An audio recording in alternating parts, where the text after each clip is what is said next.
So Ubisoft recently released patch 3.1.2 with a few interesting changes. This isn't a mid-season reinforcements patch. Ubisoft went on and said that they will not continue with the mid-season reinforcements anymore, but they will bring patches like this, which are mostly buffs, nerfs and slight changes, but no huge overhauls to the meta, so at least that's ideal. So hey guys, welcome back to another video. Today we'll be discussing the small changes on the 3.1.2 patch. It arrived on PC May 1st and consoles May 2nd. This was Tuesday and Wednesday respectively. Sorry I'm late on this upload, I was really busy with some college related stuff, but let's just jump straight into it. So firstly, the line nerf is going through. I won't cover this in depth because I already made a video dedicated to that, so you can just check that out. All I will say is I think it's good for the meta and balance overall, and puts him in a good place for Ubisoft to adjust him as necessary. He has an increased cooldown on his EE1D, reduced effects on his EE1D, and less charges for it. But for the full breakdown, check out my other video on that. It's just as bad as all my other videos, so same levels of cringe there. Anyway, Jaeger's getting a cheeky buff right now. His ADS will no longer destroy Hibana's X-Kairos pellets. Nothing that will push either operator out of the meta, just a quality of life change more than anything. Hibana had the potential to take out all 6 ADS charges with only one shot of Rex Kairos. Even though it wasn't really realistic, it's still possible, which opened up a lot of possibilities for frags, smokes and candelas for an easy win for the attackers. Combine that with the Chimera rush meta and it's GG for the defenders. Definitely a welcome change, but it mostly affects the Pro League, so very nice overall. Next up is a nerf to Blitz. Don't get too excited. He only has 1 less charge, so he gets 4 flashes instead of 5. And the range has been reduced from 8 meters to 5. However, this doesn't affect the range of the full flash effect. I mean, I think just making him 1 speed will balance him, but apparently Ubisoft don't want to go back to that.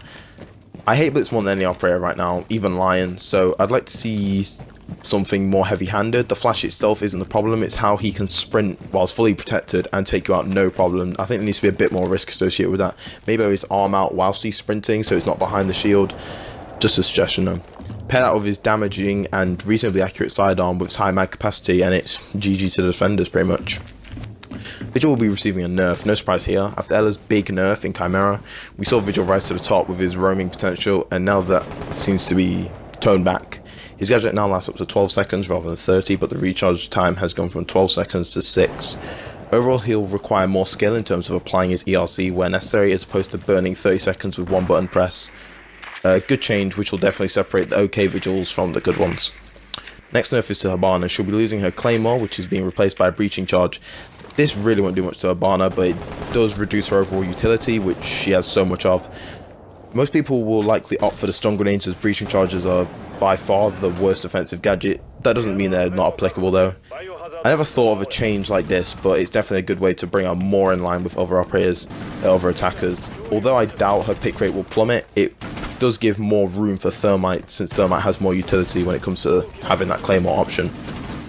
The next nerf is to Ying. This is an RIP moment for me, since Ying's one of my mains, and she's losing her smoke grenades in replacement for the Claymore. This change is saddening for Ying mains, but it's definitely well deserved. She's pretty OP in the higher levels, especially the pro scene. You just smoke the objective and run in, and that's pretty much been the meta since she arrived. You have a Glaz watch over the diffuser, and operators like Jackal and Dokubi have come more into the meta, so you're just going to run more smokes and all that kind of stuff. But now that she's losing her smokes, it does offer more potential when it comes to Jackal, Dokubi and Montaigne to be pushed even further into the meta, since they do have the smoke grenades. So if you want to do that strategy, you'll have to run those operators. And last but not least is some LMG damage changes. The T95 LSW, which is Ying's, the LMG-E, which is Zophia's, and the M249, which is Capital's, will all be receiving damage buffs. I can't bother to go through the specifics, but check them out. Maybe I'll put those in the description, the link. And the 6P41, which is Fuse, is getting a slight damage reduction, but falls off less severely at range, so it's overall a nerf, but only very slight. And that's all in regard to operating balancing. For the full patch notes, check out the description where I'll put a link to them probably. There was also numerous bug fixes as well, but there's so many that you may as well check them out for yourselves. Can't really cover all of those right now. Anyway, thanks for watching this video, and I'll see you in the next one, so enjoy the rest of the gameplay. Bye guys.